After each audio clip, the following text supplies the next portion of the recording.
ইফতার খাওয়ার পরপরই আমাদের দেখি না যে প্রচুর পরিমাণে টায়ার্ড লাগে আমাদের, মনে হয় যে এখনই ঘুমিয়ে যাই।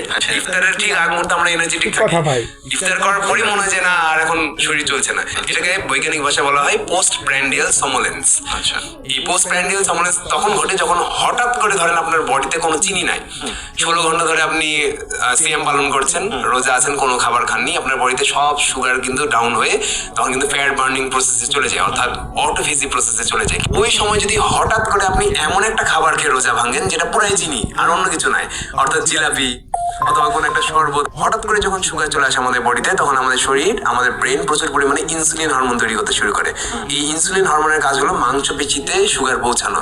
তো ব্রেন হঠাৎ করে যখন এতগুলো সুগার আসে, ধরেন আপনি চিনি খাচ্ছেন, শরবত খাচ্ছেন, এই খাচ্ছেন, ওই খাচ্ছেন, জিলাপি খাচ্ছেন, ভাজা পড়ে, এগুলো সবই তো ডিরেক্ট সুগার স্পাইক করছে, পাশাপাশি আবার ট্রান্স ফ্যাট।